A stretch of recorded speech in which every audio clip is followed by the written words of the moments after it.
This is the Ops Game Changers podcast, where we share real-life stories from remarkable leaders that are transforming the world of service operations in financial services, healthcare, and BPOs.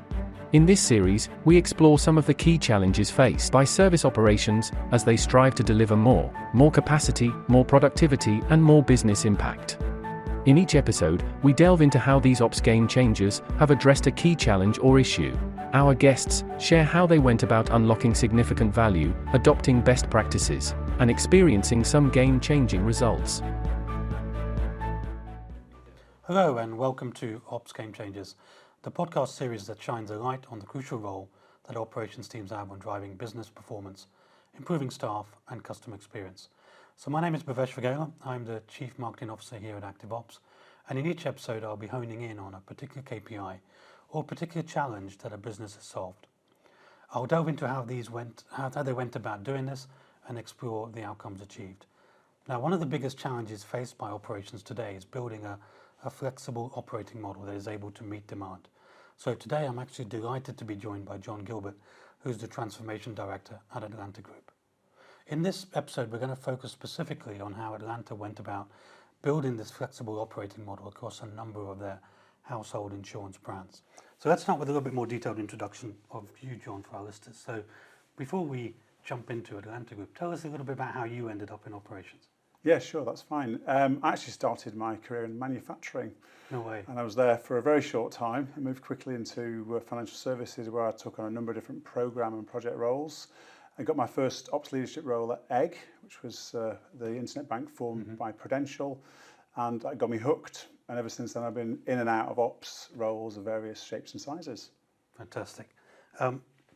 Thinking about Atlanta Group then, so tell us a little bit more about Atlanta Group, because for our listeners who probably don't know the brand, tell us a little bit more about you guys. No, you're quite right. The brand wouldn't be very well known as Atlanta, but you will know some of our different insurance brands. So we started, it was formed out of Autonet Insurance back in 2017, and we've grown rapidly through acquisition, also organic growth. So major brands that people would recognise would be Swinton, Caranash, Motorcycle Insurance, Autonet, I've just already mentioned, and also Be Wiser and Marmalade, various others. We have about 20 brands overall in the stable. Our scale is we've got 2.5 million customers, 2.7 million policies or thereabouts, and about 2,100 colleagues. So you've got multiple brands, multiple millions of customers. Correct, yeah. So what's the role of operations amongst all that? It's a very good question, actually, because we always see operations as differently, don't we, in different organisations. Yeah. So for us, our aim is firstly all about delivering great customer experiences. We are facing the customer, and that's the primary objective that we have in ops. That's all underpinned and enabled by a number of different things, including the controls that we have, so making sure that we can measure the quality of our performance. The voice of the customer is a key part of that, and Net Promoter Score, CSAT, those sorts of things. And then tagged onto the side of operations is transformation, which is our ability to drive simplification, systems, digitization, and more. So when we think about the transformation journey you've been on, because obviously Atlanta has grown significantly over the last 3-4 years, what are kind of the drivers behind trying to transform and create this flexible operating model? So the target operating model means different things to different people. Okay. I'm just going to talk a little bit about that. Yeah. And I'm a firm believer that if you're going to try and get to a destination, you have to have an idea how you're going to get there and what it looks like. So Tom is really, for us, about giving us a clear picture of where we're going, designing the future, if you like, and then ensuring we've got a path towards getting to it, and we don't divert from that path unless it makes sense to divert. So it supports decisions on investments that we make, allows us to ensure that we remain focused on that goal, as I just mentioned, and it also means we're building around what we call our core capabilities, things that just absolutely differentiate us. And one of those is our flexible operating model, and that's about ensuring that each and every one of our people, our frontline staff, can flex between different areas where the demand is, and they can move as the dynamics of operations affect our demand and drive that. So it's all about making the best use of everyone's time. And so what was it like before you started doing this operating model? I mean, what was the current state at that point? Several different companies, 3 main ones, all having their own operational capability, their own set of processes, their own separate, distinct activities that they were doing, and not crossing over between them. So the idea then was really to ensure that we bring those together as one, and they operate in a consistent fashion. That ranged from changes to the organisation structure to the supervision spans between the team leaders and agents and so on, the ratios, and also business processes and systems. So that is the journey we're on. Now, you don't change those things overnight. No, you don't, do you? We do it in stages. Yeah. So, you've got multiple brands, obviously, at the Yep. start. So the pre-situation was you had multiple brands with, I guess, different ways of doing their work and different ways of their own operating model. And you've got to bring operations along the journey with you now as you start moving towards this flexible operating model. So how do you go about starting off doing that? Well, first of all, the good news for us is that all the people in Atlanta are very accustomed to change. Yeah.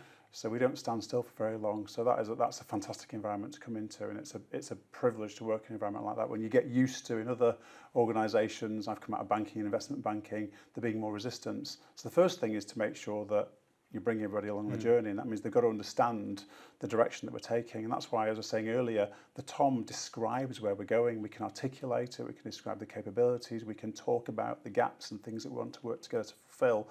And then the rest of it is a lot about communications and engagement. Yeah. So we spent a lot of time, I've worked very, very close with our director of operations who run ops within those different brand operational areas, making sure we all understand it. And then the final piece of the puzzle really is to sort of get some early wins.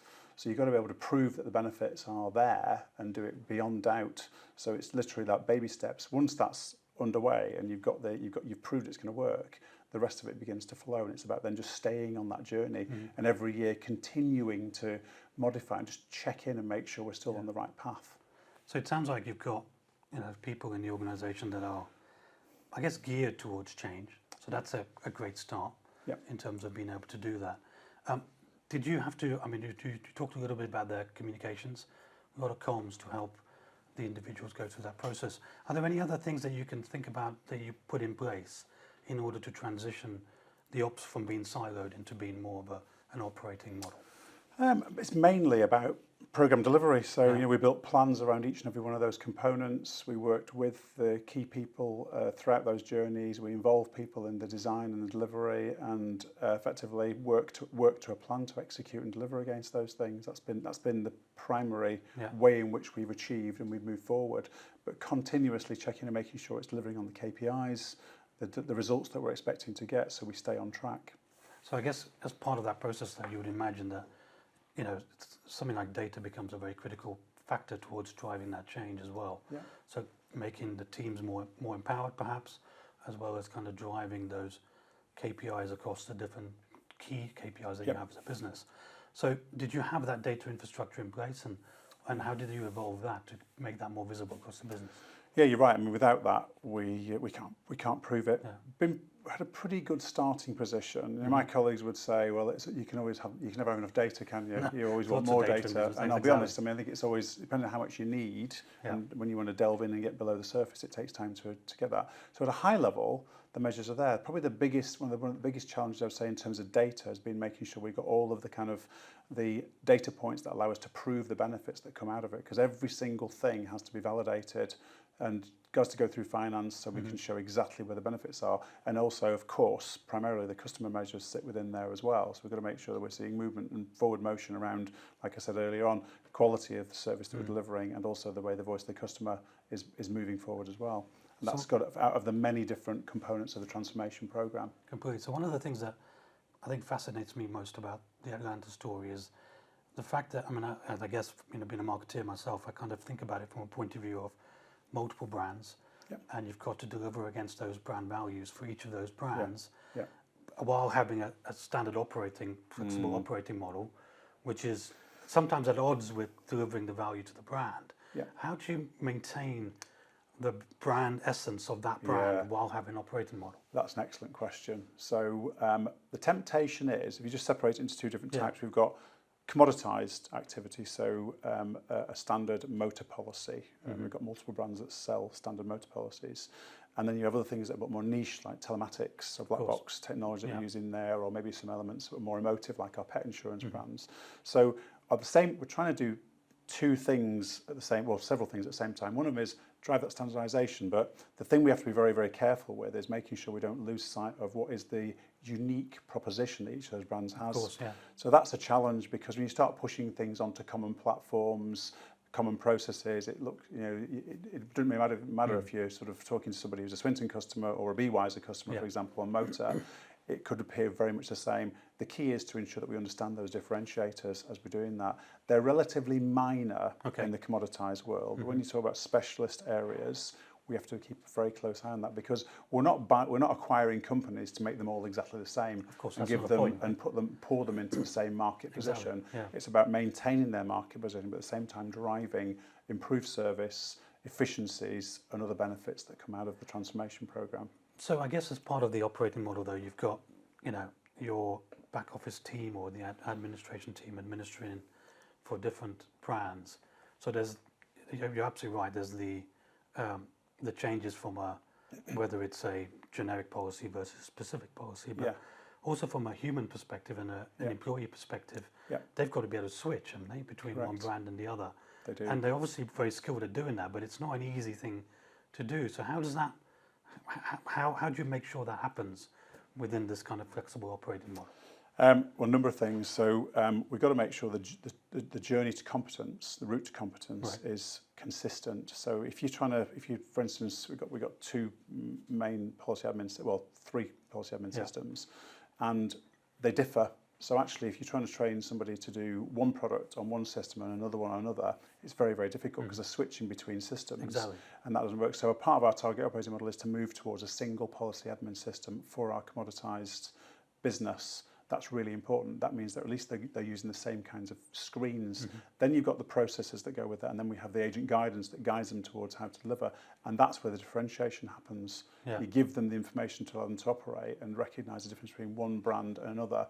And we also have different terms and conditions as well. We've got open market as well as common policy wording, which is more standardised, and the agents have to be able to understand them. So the opportunity here really is to simplify, to streamline those business processes, assisted by common platforms, so that it makes that whole journey simpler, and then our frontline colleagues can move seamlessly between a BeWiser car call and a Swinton car call and other motor business related calls. Because when we think about the topic of kind of flexible operating model, if you're a one brand, single product type of organisation, you can do that quite straightforward. In your situation, it's actually incredibly complex when you think about it, in terms of coming through this journey. So I'm curious to know, you're 4 years in, give or take. What's it like now? Where are you today in this journey that you've been on? We've come a lot. I mean, it's been several years now. We have come a long way. It's been amazing to see both the model shaping up, but also it coming to fruition and seeing the benefits we expect to get. I mean, the benefits are very significant from all stakeholders' perspectives. So what we do see, though, throughout that journey is the goalposts move as well. I bet, yeah. So, customers become more demanding. We've seen, obviously, new technologies like conversational AI. AI is coming up everywhere, isn't it? So that starts to shift some of the goalposts. We want to our aim is to become a leading digital broker. And that's another shift in the way in which our operating model is going to move forward. Does that mean there's a lot of self-service that you want to try and do in terms of, when you say digital broker, that's the idea from a customer point of view? Absolutely. So, most insurance companies want to lead on digital.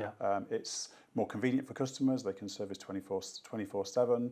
It's less costly from our point of view. We can pass on and provide better pricing and the likes to our customers, because we can be more efficient, so we can be more competitive in the marketplace when we do that. But we don't want to do it at all cost, because actually there are some things that you just shouldn't be doing on you still want to retain that brand as well, don't you? Correct. And there's, again, back to differentiation. That can be done online. It can be done through conversational AI. You can still differentiate the service. You can differentiate the tone of voice, other such things. So our challenge is to strike that balance. But in terms of in terms of where we've got to, there's still a lot more to do, but we have to keep on pivoting that model to ensure that we can meet the challenges that lie ahead. So I'm going to take a little tangent, John, from the I thought you already had. Model. I have, operating model.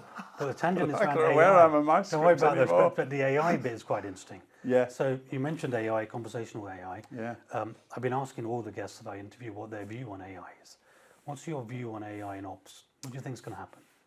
I think it's an enormous opportunity. I really do. I think it's an enormous opportunity, but it's one to be taken with caution.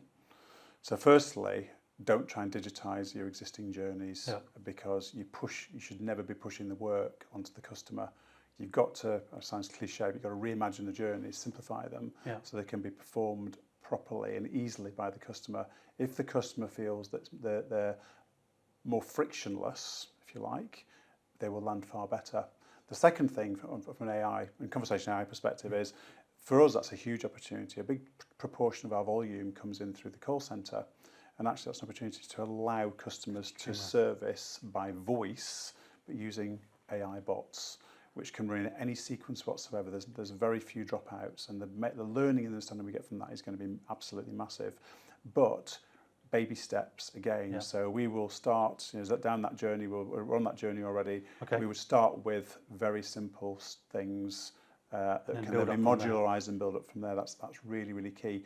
And then the other thing to keep in mind is that when it comes to whole journeys, that's very tricky because there are multiple happy paths on those journeys.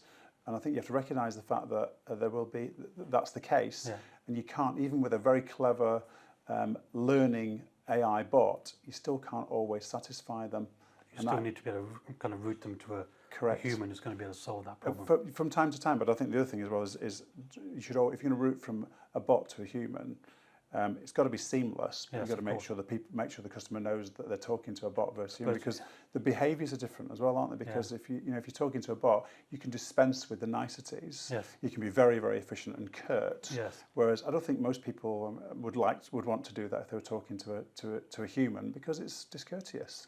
And none of us really want to treat others badly, and therefore you'd want to be more courteous. I think the challenges in those journeys are all together, but if there's a step out of what the bot is able to do, or something that we decide should be done by a human because of the nature of its sensitivity or otherwise, we've got to make sure that junction, that change is very, very clear. And actually very important for your set of brands anyway, because you want to retain that essence of that brand, and that comes from the human interaction. Absolutely. In so many ways. So there's some balance there, isn't there? There is, and there's some clever stuff that you can do in terms of tone of voice and brand differentiation using AI. There's all sorts of really cool stuff out there. But I genuinely think it's a massive opportunity, but it's important to get it right. Most of us have, if I can elaborate ever so slightly further, most of us have lots of bad experience of using bots, loads and loads of bad experiences. So the first stage, and there's lots of research on this, is if you think about what people's expectation, it's extremely low. You need a few wins. I know. You need to make a few wins. And once you've got those few wins, it's easy to perpetuate it, because they'll kind of go, wow, I did that at Atlanta, or I did that with Swinton, or any one of our brands. That's really good. And I'll go to the pub and I'll tell people. And then it spreads. And it spreads. But that means you've got to get them absolutely spot on. Their wow journeys. They're really good, simple journeys. You just do what it says on the tin. And it's very easy to do it. And I can do it at 11 p.m. And actually, we can talk for hours just on AI, because it's such a huge, huge topic. But actually, that forms a part of the operating model, isn't it? In terms of the technologies you can use in order to continue to flex and grow the model that way you want to go. It is. It does. Start again. So it does. That's absolutely right. Most of our focus on technology right now has been enabling technologies for operations. So like self-serve. So the use of voice analytics to automate our QA and give us access to a much clearer picture of the quality of our calls across a population level sample rather than a small percentage sample, which most organisations use for quality assurance. So that's been the primary focus. We begin to now shift towards the digital capabilities. Conversational AI, generative AI also sits within that, which is, as we know, we have lots of cautions around that. You've got to keep that very much under control. So that I think the shift we're going to go through right now will be to shift towards that. I think so far we have done a lot of work on portal journeys, digital journeys in that regard. This is a whole new area, and we're going to advance rapidly in that space. Yeah, it's a really interesting, I think, journey for all brands actually over the next 3 to 5 years in terms of how they use AI in order to enhance. Because you can completely destroy your brand by using it if you do it badly. Well, you can, and so that's an interesting point actually, because if you're a startup. And you've got nothing to lose. Then you can be bold. I've worked for one. I was with Egg. Egg was a startup. It was deliberately set up outside of the walls of Prudential, so it could be set free to innovate and do some amazing stuff. And we did amazing stuff there. And I think that makes it easier to be, to leverage this kind of technology, because you have nothing to lose. Your first day can be your worst day, and I'm quoting somebody else on that. So it's okay to do it in that regard. Whereas we've got 2.5 million customers. We don't want to let them down. We don't want to give a bad impression, so we have to be more cautious in the way that we go about doing it, so that we do it right. Yeah. So it's a bit of a dilemma, and it just raises questions around what the best strategy is to actually move forward with this kind of technology. It is. I think it's going to be step by step, isn't it? Bit by bit, as brands come. Correct. And I know one of the things that we're looking at is bringing AI into our technologies as well. And one of the big things is really just the usage of data. Yep. And the problem, once you start putting AI in, you're going to get an explosion of data, and that comes off the back of this as well. Yep. And in most cases, operations teams aren't really geared around having lots of data and used effectively. Yeah. As I have lots of data, but not necessarily used effectively. Is that your experience? I mean, is that what it's been like in Atlanta? It isn't. There's two parts to data, and if I can just elaborate on that a little bit. One of it is data as in metrics. Yeah. Some of it is content. So if you're going to, for instance, if you're going to start using AI tech to serve agents, as soon as the bot hears a customer say, I'm thinking about cancelling my policy, and hopefully we seek to minimise the number of those, then it would serve up a document that says these are cancellation terms relating to that particular brand of motor insurance, for example. Unless you have good quality information and the bot can find it very quickly, you're going to serve up garbage, and that's not what we want to do. So there's data and there's content. So I think the thing that we have to be doing is building up that content set. So we're already working on that. We know that's a prerequisite to be able to exploit this technology and leverage it. So you've got to make sure that information is accurate. It's all there and it's ready, and it can. And in that way, you can really revolutionise either the direct engagement with the customer through digital services, or the indirect by powering up our agents, where the bot is effectively listening at the same time as the agent, capturing the information, not even keying it in anymore, but also serving up documents, next best action type stuff for those for your listeners who are familiar with that kind of approach. And it obviously drives that I guess the brand as well, but it also means the customer turnaround times and all the things that customers want to get the resolutions get done much quicker. Absolutely, it's a win-win. It's a win-win for everybody, all stakeholders. It's great for customers, great for the business, great for our people. Exactly. It reduces the stresses and strains and complexity of doing what is a very difficult job for call centre agents. Yes. So I think one of the things I'm curious of is, when you come into an organisation and you're driving transformation change, and you're trying to convince the business on the need to do this big transformational project and create a target operating model, and you have to drive the barriers that people may have within the organization.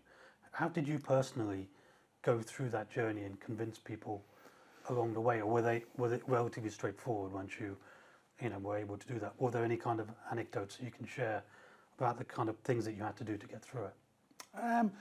It has its ups and downs, I think is the way you describe it. So, when you try and do something different, you will always encounter some people who kind of get it immediately and go, oh, this is just great, we're going to go do it. And there'll be others who, in a sort of classic change management sense, will resist doing it. So that requires more diligence, more discussion, more engagement.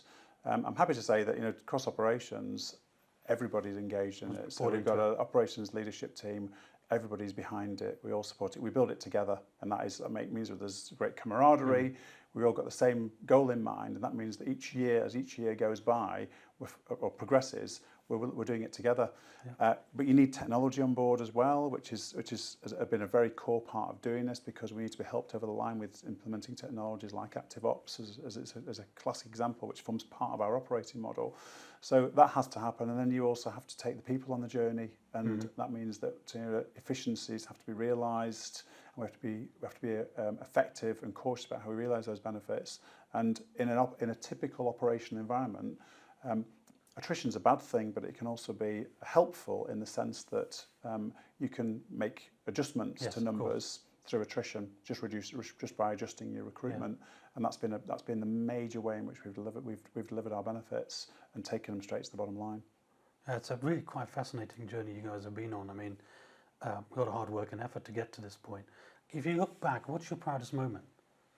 What makes you proud about it? I've got loads.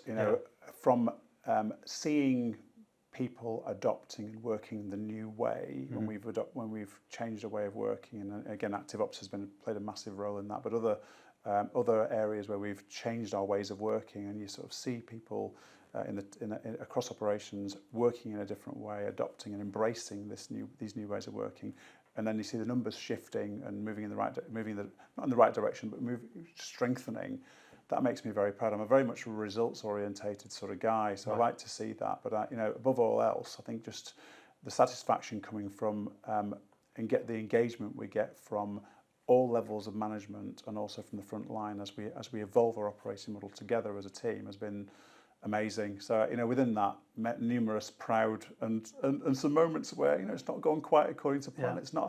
It's not a perfect route through to success. There's bumps in the road, right? I mean that's always the case. We do our best to avoid them. But it's still there. But they're still there, and it's not always plain sailing, particularly when you're doing new stuff, different stuff that's perhaps not been done elsewhere. Yeah, and I think if you think about any other organisation going through similar things, John, if they're going to start on this path, what advice would you give them? What would you say are the kind of gotchas or watch out for, or do these things? Few things actually. Okay. I would say make sure you've got. It's probably very cliche this one, but you've got to make sure you've got your colleagues on board. I think everybody's pointing in that direction. Yeah. In Atlanta, that is our secret sauce. In Atlanta, without a shadow of a doubt, we're good at collaboration. We've got collaboration awards that are given each year, and my team won one last year. But collaboration is everything. You've got to look towards that, because if you've got everybody pointing in the same direction, it's going to be smooth and plain sailing. You can achieve amazing things. I'd advocate again. My other advice would be to try your best to design that future. Think about what it's going to look like. Visualize it any way you like. Use Lego bricks if you want. Use pictures. Use capabilities. That's what we started with. And then build it out and show the different stages in the journey, which is probably the third, or I don't know what number I'm on right now, third or fourth point, which is set some very clear milestones. Yeah. It's a long journey and it's arduous at times. And I think if you can see that you've reached a milestone, that's a bit of moment to celebrate. And then the next one, the next one, the next one. In our case, it's typically transition states that occur over 6 to 9 months, and we achieve them. Most of them, not always all of them, and then we get to the next one and the next one, and we move the target state further down the line and evolve further. So my advice would be to follow that route, get the people on board, design the future, and make sure you can see you can count the successes as you go along. Just a curious question: how far in the future did you design the target? 3 years. 3 years. So you've gone beyond. So what's next for it? What do you see next? It always goes on further. Yeah. So you can't always see the next bit, because it depends on whether or not you've got other things going on, whether it be further acquisitions, mergers, other such things. You've got to be able to see that end game. But it's incremental in our current model, because we've come an awful long way. And like I said, like we were discussing before, the digital world is the big opportunity. A lot of what we've been doing is very much centred around making sure our telephony side of things is very, very efficient, and we've got ultimately a very, very flexible resource model. Now we've got an amazing opportunity to push harder on the digital development side and really make some inroads into that, but do it well, do it really, really well.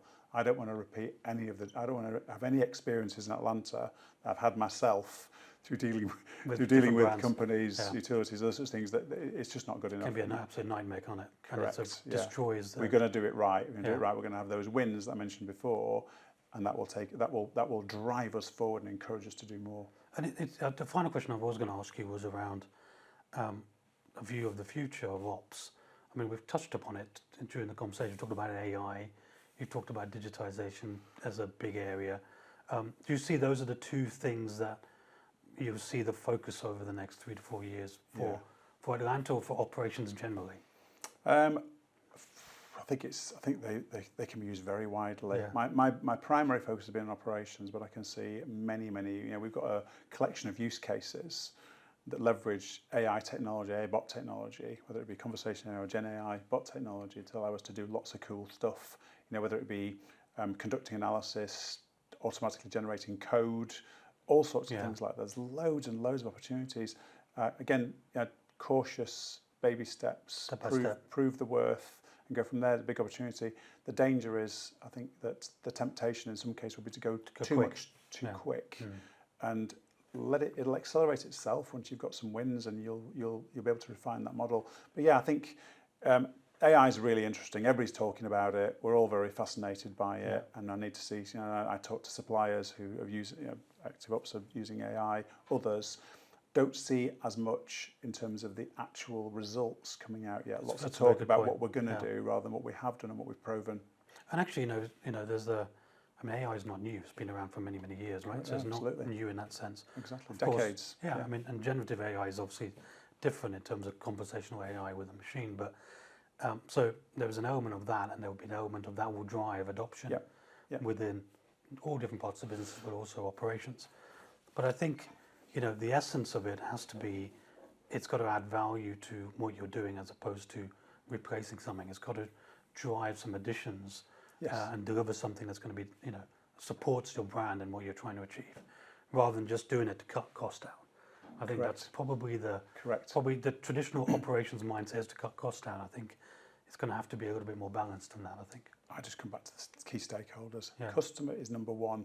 If what you do doesn't look good from a customer perspective, forget it. You're not doing the right thing. That's why, back to reimagining the journeys. Reimagine the journey, change the journey in a way that just really, really wows the customer. Is easier to perform, because the tech is there. It does all sorts of cool stuff. So you leverage that and get some really, really good simple journeys out there that really work very well. And that the people that without at the risk of repeating myself, that people talk about in the pub. That's always my acid test, right? I mean, I've worked for organisations where I go in the pub and people come and say, well, I've had this done to me by your company, and that's awful. I want to go in the pub and people are patting you on the back and saying, look how great is Atlanta? You guys are just absolutely red hot at doing all these things. I've just renewed my insurance. It took me 60 seconds to do that, and it was a fantastic experience. It was really easy. You gave me a good price. And that's the essence of all of it. This whole thing comes down to being able to deliver those wow moments for the customer and making them more loyal. I mean, insurance is a very difficult one for loyalty generally. It's a grudge purchase in most cases. I mean, wow moments are great, but just the fundamentals working well would be good, wouldn't it? Exactly. I mean, I think just getting the foundations right, and then seeding in some really good wow moments. The moments of truth that you can really play into, and get a really positive reaction from, and build that net promoter score, build that advocacy with your customer base, because then you're going to cross sell, you're upsell. Of course. You can build you build up your brands, you build up the respect in the marketplace. Yeah, I think you guys are going on an absolutely fascinating journey. I think the starting point to where you are today, and then the flexibility that you've got in the model now in order to be able to plug in other technologies as you evolve. It's a fascinating journey, and I think thank you for sharing it with us. Pleasure. Thank you, John, for sharing your amazing story. I mean, what an incredible business Atlanta is, with many relatable challenges that I'm sure operations leaders will have experienced themselves now. So thank you also very much to our listeners for joining us, and please do check in to catch up on more episodes of Ops Game Changers to hear more fascinating insights from other leaders in the field of operations, and hear about how they've overcome challenges to drive productivity and boost performance and drive business impact. So remember to subscribe, and bye for now. Today's Ops Game Changers podcast was brought to you by ActiveOps. We'd love to hear your thoughts. You can do that by sharing them on our Facebook, LinkedIn, or X feeds, or you can comment in the comment section of the YouTube version of this podcast. And if you've enjoyed what you've heard, please do like and subscribe, and check back in soon to hear more valuable insights from other inspiring leaders in operations. Thanks again for listening, and goodbye.